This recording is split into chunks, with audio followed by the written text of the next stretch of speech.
BRS के पार्लिमानी उम्मीदवार बाजिरेड्डी गोवर्धन का शांतिनगर में इंतखाबी जलसा। मुखर्रिरीन ने इल्जाम आयद किया कि कांग्रेसी उम्मीदवार टी जीवन रेड्डी ने साबिक में डी अरविंद की जीत में अहम रोल अंजाम दिया था। डिवीजन 53 में बीआरएस के पार्लिमानी उम्मीदवार बाजिरेड्डी गोवर्धन का एक जबरदस्त इंतखाबी जलसा मुनक्किद हुआ। इस जलसे में अपने हक में वोट देने की अपील करते हुए बाजिरेड्डी गोवर्धन ने कहा कि आज मुल्क को और उसके दस्तूर को महफूज रखना वक्त का अहम तरीन तकाजा है। मुनाफरत फैलाने वाली ताकतें अपना काम करती ही जा रही है। वो चाहती है कि अवाम मजहब और तबकात के नाम पर आपस में लड़ती रहे और अपने हुकूक व इंसाफ के लिए सवाल न करे। इसी तरह कांग्रेस कमजोर उम्मीदवारों को मैदान में उतारकर बीजेपी की जीत की राह हमवार कर रही है। बाजिरेड्डी गोवर्धन ने बीजेपी को शिकस्त देने के कांग्रेस के बुलंदबांग दावों को मज़ाह का खैस करार दिया और कहा कि इनके बड़े बड़े कायदीन जहां से इलेक्शन लड़े वहां पर बीजेपी ने कामयाबी हासिल की, जबकि बीआरएस के उम्मीदवारों ने बंडी संजय और डी अरविंद जैसे बीजेपी के बड़े लीडरों को शर्मनाक शिकस्त से हमकिनार किया। तो फिर अवाम खुद समझ सकती है कि बीजेपी को शिकस्त देने की ताकत किस पार्टी में है। उन्होंने मुसलमानों से अपील की कि बीआरएस की जीत के 100% इम्कानात है, लेकिन अगर मुसलमान बीआरएस को वोट देंगे तो फिर जीत 100% यकीनी होगी। उन्होंने अपील की कि 13 मई को बकसरत पोलिंग में हिस्सा ले और कार के निशान को वोट देकर मुझे कामयाब बनाए। बाजिरेड्डी गोवर्धन ने कहा कि मैं गुज़िश्ता 40 सालों से अवाम की खिदमत करता आ रहा हूँ। मेरे बारे में सभी जानते हैं, लिहाजा मैं आपको यकीन दिलाता हूँ कि मैं हर मुमकिन तरीके से आपके मसाइल की एकसुई की जद्दोजहद करूंगा। इस इंतखाबी जलसे से खिताब करते हुए साबिक एमएलए बिगाला गणेश गुप्ता ने कहा कि हमने तरक्की के लिए काम किया है और 10 साल जो काम किए हैं वो अवाम के सामने है, लिहाजा अवाम इस बार सोच समझकर अवाम की खिदमत का जज्बा रखने वाले कायद को ही वोट दे।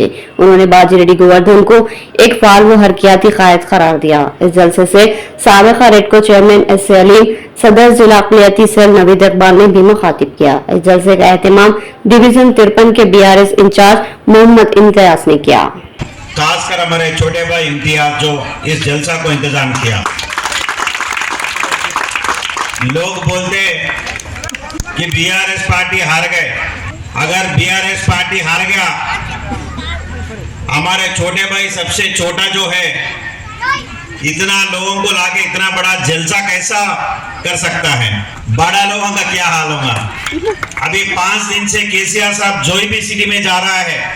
चलो इतना लोग आ रहे कि अभी तक लोग समझ रहे कि केसीआर साहब ही सीएम है।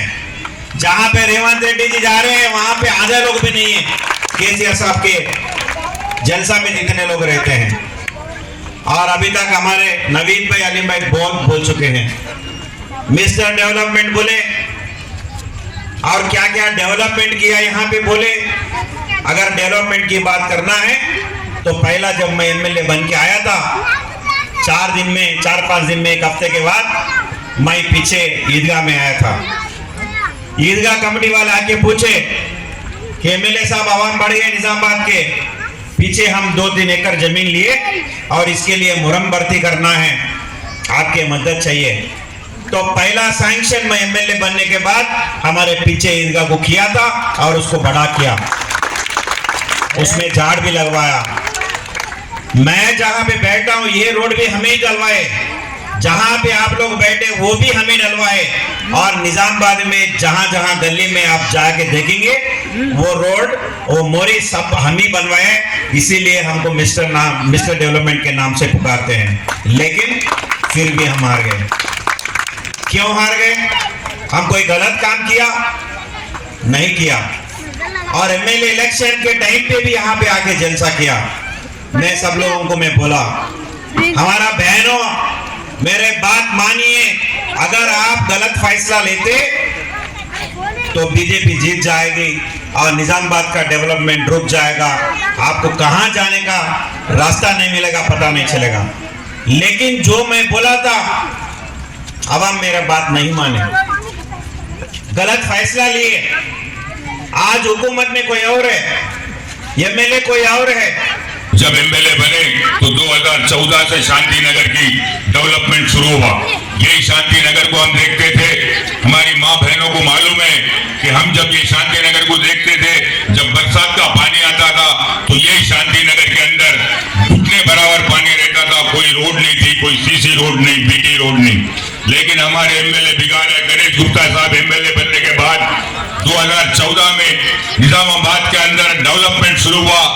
ये शांति नगर इंडो मुस्लिम एरिया है, जितना मुस्लिम एरिया है उसके अंदर हर गली गली के अंदर, हर रोड के ऊपर, हर जगह पे, हर गली में सीसी रोड और बीटी रोड बनाया गया।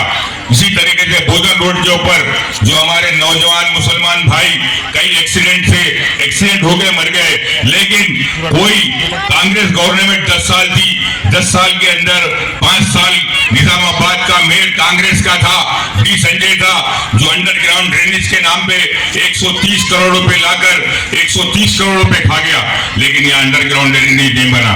ले बीजेपी को जिताने वाला जीवन रेड्डी है। निजामाबाद के अंदर मैं हमारी बहनों से अपील करता हूं कि हमारे एमपी कैंडिडेट की हैसियत से बाजीरेड्डी गोवर्धन साहब जो हमारे को दिया गया, मैं आप लोगों से अपील करता हूं कि हमारे सारे मुसलमानों से कि वो लोग भारी अक्सरियत से कार के निशान को वोट डालकर 13 पूरे चांसेस है और बाजीरेड्डी गोवर्धन साहब ही निजामाबाद से एमपी बनने वाले। मैं आप लोगों से कह रहा हूं कि लोगों की बहकावे मत आइए, कार के निशान को वोट डालकर 13 तारीख को बाजीरेड्डी गोवर्धन साहब को भारी मेजॉरिटी से कामयाब बनाइए। मुझे जो मौका दिया गया मैं उसका शुक्रिया अदा करता हूं। आज एक बार फिर केसीआर साहब के सिपा सालारों को हमारी अपनी नुमाइंदगी के लिए एक भरपूर मौका देने की जरूरत है, ताकि हमारे अपने ख्वाबों को जिन्होंने झूठ बोलकर बीच में ब्रेकअप किया है उसको दोबारा तसलसल की शक्ल में इस्तेमाल किया जा सके। आपके बीच में एक ऐसे सेकुलर कायद को बीआरएस पार्टी ने उम्मीदवार बनाकर भेजा है, जिन्होंने नाइंसाफी के खिलाफ बंदूक की गोली के लिए नक्सलियों से मुकाबला करके अपने आप को जंगल में नक्सलियों से भगाकर उनका सामना किया है। आज फिरका परस्तों को फिरका परस्ती के बोली के खिलाफ, मुसलमानों के तहफ्फुजात के लिए, मुसलमानों के एनआरसी और सीएए के मुंह तोड़ जवाब के लिए केसीआर ने एक ऐसे मर्द मुजाहिद को, जिनको गोवर्धन के नाम से जाना जाता है, हमारे और आपके बीच में एक वोट के लिए इस्तेमाल करने के लिए हमारे बीच में भेजा गया है।